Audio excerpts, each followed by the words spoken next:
अस्सलाम वालेकुम। Welcome to my channel Urdu real horror stories. तमाम नई अपडेट्स और नई कहानियों के लिए हमारे चैनल को सब्सक्राइब करें और बेल नोटिफिकेशन ऑन कर दें। आज मैं सुनाने जा रहा हूँ आपको किसी की जिंदगी पर गुजरा एक नाकाबिले फरामोश अजीब व गरीब वाकया।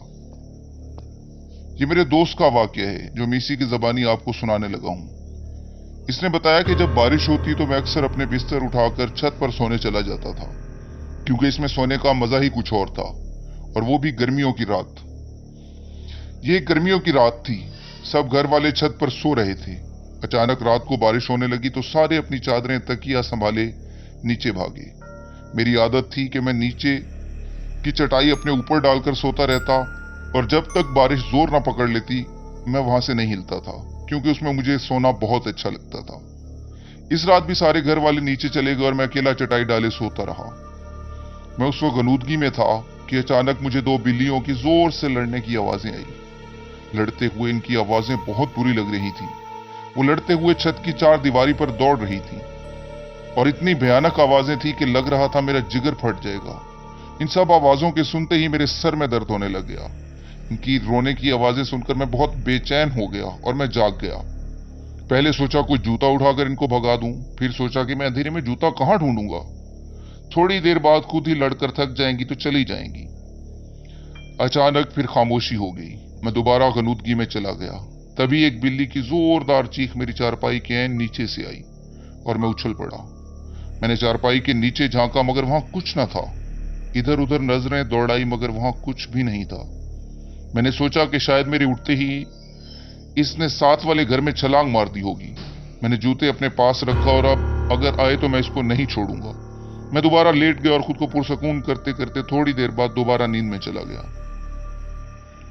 आंख तब खुली जब बिल्ली ने गुर्राने की आवाज में मैंने अपने चारपाई के सामने उसे महसूस किया। इसकी गराहट पूरी छत पर फैल रही थी। मैंने आहिस्ता आहिस्ता अपना हाथ जूते की तरफ बढ़ाया और इसको मारने के लिए उठाया। फिर देखा तो वहां कुछ भी न था, लेकिन वो गुर्राहट अब भी मुझे अपनी बाईं तरफ से आ रही थी। मैं अचानक बाईं तरफ पलटा तो वही आवाज मुझे दाएं तरफ से आने लगी। अब वो आवाज कभी दाएं तरफ, कभी बाएं तरफ, कभी पीछे, कभी आगे, कभी ऊपर, कभी नीचे से आने लगी। कभी दूर हो जाती और कभी करीब आने लगती। अचानक मुझे शदीद डर महसूस हुआ और मेरे बदन में दौड़ गया। मेरी पिंडलियां और पैर सुन्न हो गए। मुझे लगा कुछ गड़बड़ जरूर है। अचानक मेरी नजर पड़ी तो एक स्याह बिल्ली दीवार पर बैठी सुर्ख आंखों से मुझे घूर रही थी। इसकी आंखें अंगारों की तरह दहक रही थी। मैं कांपते हुए इसे देख रहा था। इतनी हिम्मत नहीं थी कि मैं भाग खड़ा हूं। फिर वो अचानक बड़ी होने लगी और मेरे देखते ही देखते वो बकरी जितने साइज की बड़ी हो गई, और ऐसी नजर आती थी कि जैसे नेशनल ज्योग्राफिक में काला चीता या बड़ी बिल्लियां दिखाई जाती हैं, क्योंकि वो बिल्कुल स्याह थी। फिर अचानक इसने ऐसी पोजीशन ली जैसे वो दीवार पर मुझसे छलांग लगाने के लिए तैयार खड़ी हो। मेरे मुंह से एक जोरदार चीख निकली।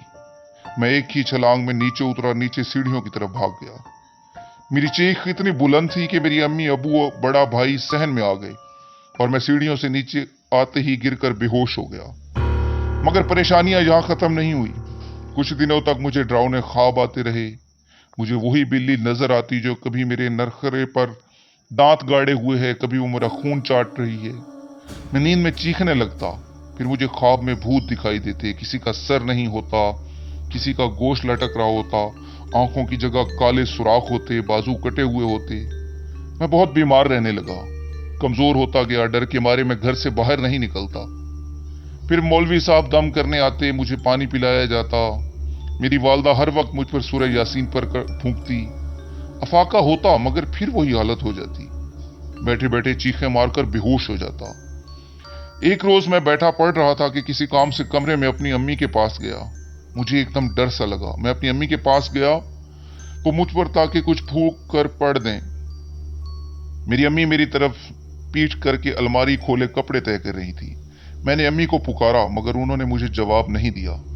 मैं इनके करीब गया, उन्होंने उसको जोर से आवाज दी तो उन्होंने मुझे मुड़कर देखा, मगर वो मेरी वालदा नहीं थी। वो खौफनाक शक्ल की कोई औरत थी। इसका रंग तांबे जैसा था। आंखें इसकी सर्द और मुंह का दहाना बहुत बड़ा था। वो हाथ फैलाए हंसती चली जा रही थी और मुझे अपनी तरफ बुला रही थी। इसके दांत चमक रहे थे। मैं तो पहले ही डर के अपनी वालदा के पास कुछ दम करवाने आया था। इस औरत की शक्ल देखते ही मैं वहां पर बेहोश हो गया। जब होश आया तो मौलवी साहब मेरे सिराने बैठे कुछ पढ़ रहे थे। मेरे अब्बू शदीद परेशानी में बैठे थे। मौलवी साहब के पूछने पर इनको मैंने सारी बात बताई तो वो सोच में पड़ गए। फिर इस तरह के वाकयात मेरे अलावा मेरे घर के दूसरे अफराद के साथ भी पेश आने लगे। कभी बाथरूम का दरवाजा अंदर से बंद हो जाता, पानी की आवाजें आने लगती, थोड़ी देर बाद वो दरवाजा खुल जाता लेकिन अंदर कोई ना होता। एक बात, हम सब रात को टीवी देख रहे थे कि बिजली का बटन ठक से ऊपर हुआ और बल्ब बुझ गया। एक बार मेरी अम्मी की चारपाई कमरे के बीच में किसी ने खींचकर दूर कर दी जब वो सोई हुई थी। चीजें हम एक जगह रखते मगर हमें मिलती ना, दूसरी जगह से वो मिलती थी। घर का हर फर्द डरा सहमा रहने लगा था। कोई मेरे साथ नहीं बैठता था। सारे बहन भाई मुझसे खौफ खाने लगे थे। कॉलेज में दोस्त दूर रहने लगे थे। कई बार हम दोस्त बैठे होते तो मेरी साइकिल की घंटी खुद ब खुद बजने लगती थी। हमारे घर का सुकून गारत हुए 7 महीने हो गए थे। मैं अपनी हालत से तंग आ गया और इतना तंग आ गया कि खुदकुशी का सोचने लगा। एक रोज हमारे मौलवी साहब अपने साथ एक बुजुर्ग को ले आए और बताया कि ये मेरे मुर्शिद हैं। वो बुजुर्ग सफेद कपड़ों में मलबूस थे, सफेद अमामा था, चेहरे पर सफेद दाढ़ी और माथा ऐसे चमक रहा था जिससे रोशनी फूट रही थी। उन्होंने मेरे माथ पर हाथ रखा और मैं रो पड़ा। मेरे वालिद साहब ने सारे वाकयात इनको बताए और वो सुकून से बैठे सुन रहे थे। इनके होंठों पर ऐसी मुस्कुराहट थी और इतना सुकून था और चेहरे पर इतना नूर था कि दिल करता था इनको देखते ही रहें। उन्होंने मेरे वालिद साहब के साथ सारे कमरों का जायजा लिया। छत पर जाकर एक कोना देखा और साथ वालों की छतें देखी।